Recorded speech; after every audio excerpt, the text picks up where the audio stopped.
آپ کو کیا کرنا ہے, کسان کو آپ نے اوپر لے جانا ہے. اوپر لے جانے کے لیے کیا ہوگا, ایک تو اس کی معاشی حالت اپنی درست ہوگی, دوسرا پاکستان کے لیے وہ جو کچھ کر, ہم یہ نہیں کہتے کہ پاکستان کے لیے کسان کو یہ کرنا چاہیے وہ کرنا چاہیے, پاکستان کے لیے کسان کو, کاشتکار کو جو کرنا تھا اس نے کر کے دکھا دیا. آپ سے فصل نہیں سنبھل رہی لیکن آپ کسان کو اس کا معاوضہ نہیں دے رہے, تو آپ کس طرف جا رہے ہیں؟ بہرحال مریم نواز شریف صاحبہ کی طرف سے, شہباز شریف صاحب, سب کو ادراک ہونا چاہیے کہ کسان کی کیا مشکلات ہیں. اس سے ان کو ختم کرنے کے لیے جس حد تک یہ جا سکتے ہیں, قرضے آ رہے ہیں پاکستان میں, ایک کی طرف سے قرضہ, دوسری کی طرف سے قرض پہ قرض, امداد نہیں قرض پہ قرض, لیکن کسان کے لیے اس میں سے کک بھی نہیں ہے, کچھ بھی نہیں ہے.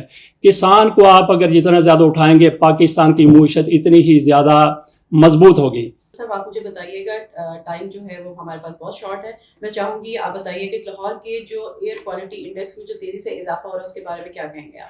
جی, تو میڈم کی طرف سے بھی اور علوی صاحب کی طرف سے ایک لفظ استعمال کیا جاتا ہے اکراس دی بورڈ, تو اس کے مطابق اگر ہماری پالیسی بن جائے تو بہت بہتر ہے. ہمارے ہاں یہ دیکھا جاتا ہے کہ پٹھے گرا دیے گئے, بھٹے وہ جو اینٹیں پکانے والے ہیں وہ گرا دیے گئے, کوئی انڈسٹریاں بند کر دی گئی, لوہا وہاں پہ پگھلایا جاتا تھا, لیکن یہ دیکھتے ہوئے کہ یہ کس کی ہے, یہ کس کی ہے, تو اکراس دا بورڈ جب تک آپ اقدامات نہیں کریں گے آپ کی پالیسی کامیاب نہیں ہو سکے گی. تو باقی مریم نواز شریف صاحبہ کی طرف سے میں ان کو یہ کریڈٹ دیتا ہوں کہ انہوں نے بھارت کے ساتھ بات کرنے کی کوشش کی ہے کہ آئیں مل کے اس آلودگی کو ختم کریں.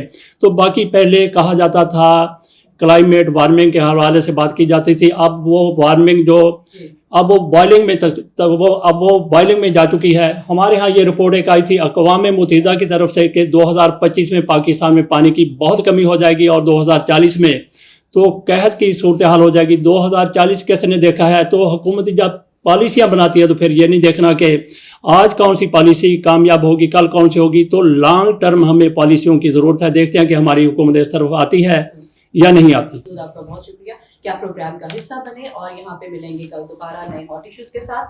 یہاں پہ رکھیے گا اپنا ڈھیر سارا خیال. اللہ